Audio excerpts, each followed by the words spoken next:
Hello, I'm Abby from Sutton Schoolswork. Welcome to our assemblies online.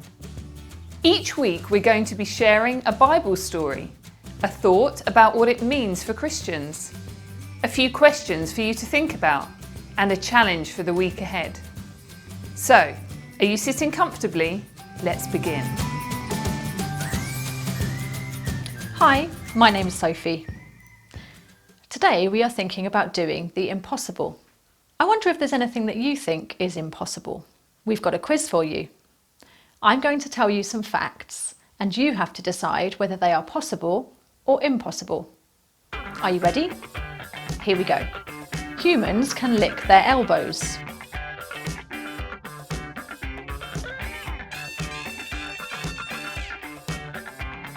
Impossible. Giraffes can clean their ears, mouth and noses with their tongue.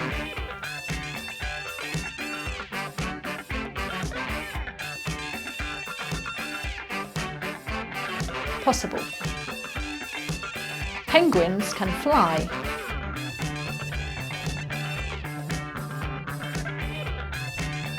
Impossible. Humans can sneeze with their eyes open.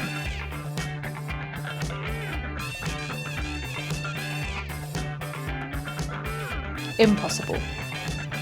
Elephants can jump.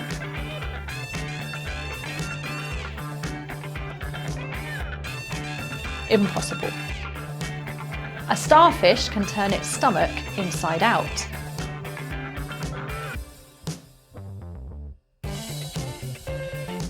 Possible. Humans can walk on water.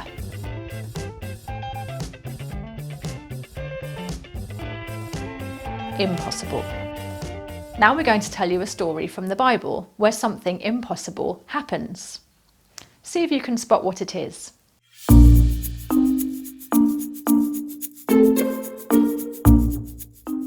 It had been a very long day, and Jesus and his disciples had been up in the hills, teaching huge crowds of people about God and performing miracles. And you know what? They had even fed 5,000 people with what had been in one young boy's lunchbox. But if you think that sounds impossible, wait and see what happened next. When the day was over and the crowds were leaving, Jesus wanted to spend some time on his own so he could pray. So he told the disciples to go and find their boat and go back to the other side of the lake. He'd catch up with them there later.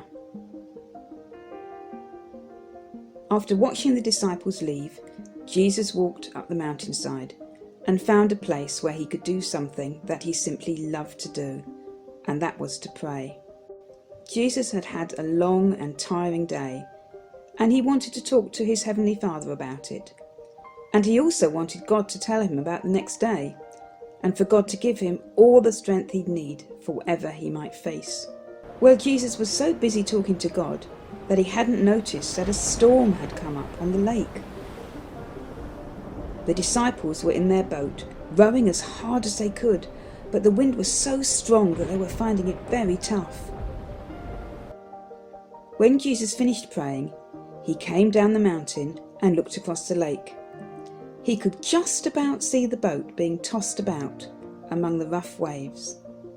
It was then that Jesus did something quite impossible, something amazing, something that no one had ever done before.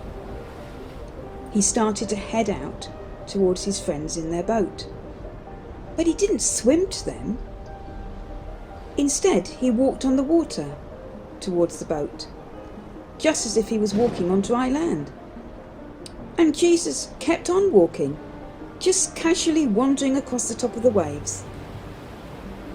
Suddenly, one of the disciples spotted him, and he cried out, "What's that?"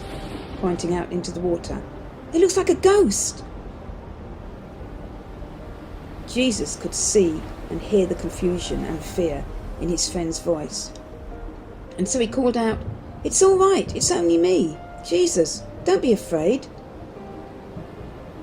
Then Peter, one of the other disciples, said, "Jesus, if it's really you, tell me to come out to you on the water." "Come on then, Peter," Just keep your eyes on me, you're going to love this. Peter carefully placed one foot on the water, keeping his eyes on Jesus the whole time. Then he put the other foot down on the waves. He was now completely out of the boat and actually standing on the water, gazing straight at Jesus. "Woohoo!" said Peter. "I'm doing it!"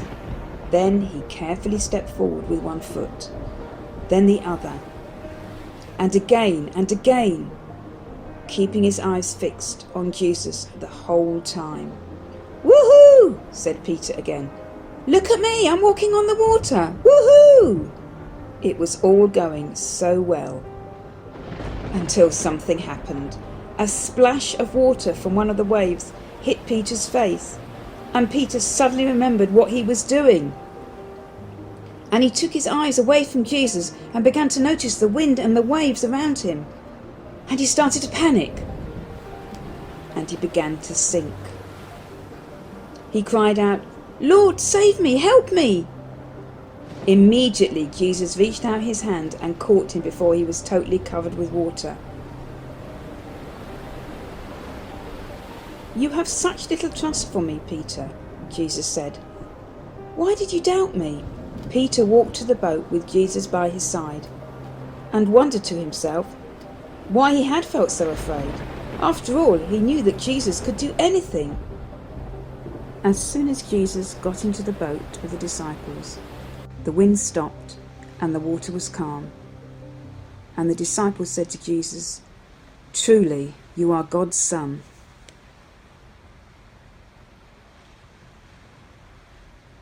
Did you spot the impossible thing? Peter and Jesus walked on water. I wonder if you have ever tried to walk on water. It's just not possible. We'd get very wet if we tried. I wonder if you've ever been asked to do something and thought, that's impossible. Maybe it was a piece of work, like maths or spellings, or a piece of music you had to play. Some things, like licking your elbow, are actually impossible for us to do. But sometimes we have to do things that maybe seem impossible because they're hard or new to us or would take a lot of effort. But actually, if we really try, believe in ourselves and have courage, we find that those things are actually possible. Peter started to do the impossible, but then he panicked and thought he was going to drown. Can you remember who he asked to help him? He asked Jesus. Christians believe that when things seem impossible, Jesus will help us too. There's a Bible verse that says, "With God's power working in us, God can do much, much more than anything we can ask or think of." It's question time. What do you think Peter was thinking and feeling in that story?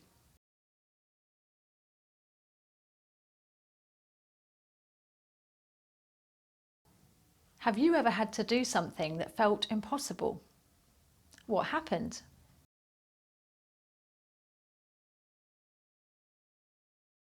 Peter asked Jesus for help.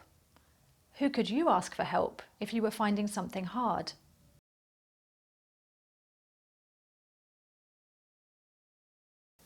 So the next time you need to do something that seems impossible, we want to encourage you to stop and think, actually, can this be possible if I really try and go for it? And if you need to, ask for help. Maybe that's from Jesus, or a teacher, a friend, or someone else.